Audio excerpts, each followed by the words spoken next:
दरबार में हलचल है। राजा विराजसेन अपनी राजगद्दी पर चिंतित बैठे हैं। रानी सत्यवती उनके पास खादी हैं। दरबारियों के चेहरे पर डर और चिंता के भाव हैं। राजा विराजसेन गंभीर स्वर में, राज्य में कुछ अजीब घटनाएं हो रही हैं। रात को किसान अपनी फसल पर पहरा देते हैं, लेकिन सुबह उन्हें केवल राख मिलती है।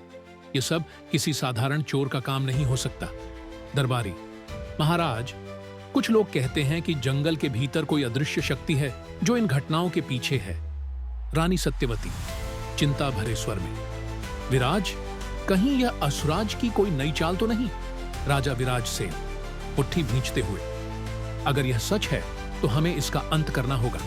तभी एक सैनिक घबराकर दरबार में प्रवेश करता है। सैनिक, महाराज, जंगल के पास हमारी चौकी पर हमला हुआ है। जो भी यह शक्ति है वह हमारी सेना को भी हरा रही है। राजा विराजसेन खाड़े होते हुए, अब समय आ गया है कि हम स्वयं इस रहस्य का पता लगाएं। मैं और मेरी सेना आज रात जंगल में जाएंगे। रात का समय है। राजा और उनकी सेना जंगल में खोज कर रही है। चांदनी रात के बीच हल्की धुंध छाई हुई है। अचानक एक बालक वृक्ष के पास दिखाई देता है। राजा विराजसेन चौंकते हुए, तुम कौन हो बालक? इस खतरनाक जंगल में अकेले क्या कर रहे हो? बालक मुस्कुराते हुए, राजन, मैं यहां तुम्हारी सहायता करने आया हूं। यह जंगल किसी साधारण शक्ति का वास नहीं है। यह असुराज के जादू का केंद्र है। राजा विराजसेन संदेह भरे स्वर में, तुम यह सब कैसे जानते हो? बालक गंभीर होकर, क्योंकि मैं साधारण बालक नहीं हूं। समय आने पर सब स्पष्ट हो जाएगा। बालक राजा और उनकी सेना को एक गुफा के पास ले जाता है। गुफा से भयानक आवाजें आ रही हैं। बालक संकेत करते हुए, यही वह स्थान है जहां असुराज ने अपनी शक्ति छुपाई है, लेकिन भीतर जाना सरल नहीं होगा।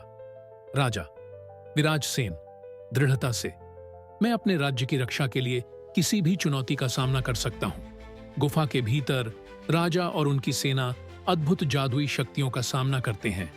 गुफा में दीवारों पर चमकते हुए प्रतीक और जादुई मंत्र लिखे हुए हैं।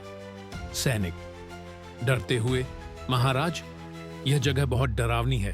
हमें वापस लौट जाना चाहिए। बालक हंसते हुए, डर कर पीछे हटना असुराज की जीत होगी। हिम्मत रखो। गुफा के भीतर बालक अचानक प्रकाश की चमक में बदल जाता है और हनुमान जी के दिव्य रूप में प्रकट होते हैं। हनुमान जी गर्जन करते हुए, राजन, मैं हनुमान हूं। मुझे भगवान शिव ने तुम्हारी सहायता के लिए भेजा है। अब यह युद्ध मेरा है। राजा विराजसेन आश्चर्यचकित होकर, प्रभु, आपके दर्शन से मेरा जीवन धन्य हो गया। हनुमान जी मुस्कुराते हुए, अब समय है असुराज के जादू को समाप्त करने का। हनुमान जी अपनी गदा उठाकर गुफा की दीवारों पर लगे जादुई प्रतीकों को तोड़ते हैं। गुफा कांपने लगती है और असुराज का जादू समाप्त हो जाता है। राजमहल में उत्सव का माहौल है। हनुमान जी राजा और रानी को आशीर्वाद देकर अंतर्ध्यान हो जाते हैं। राजा विराजसेन प्रजा से, यह विजय केवल हमारी नहीं बल्कि सत्य और धर्म की है। हमेशा याद रखें, जब भी संकट आएगा भगवान हमारी रक्षा करेंगे। प्रजा जय हनुमान के नारों से गूंज उठती है। सत्य और धर्म की राह पर चलने वालों को कभी पराजय नहीं मिलती।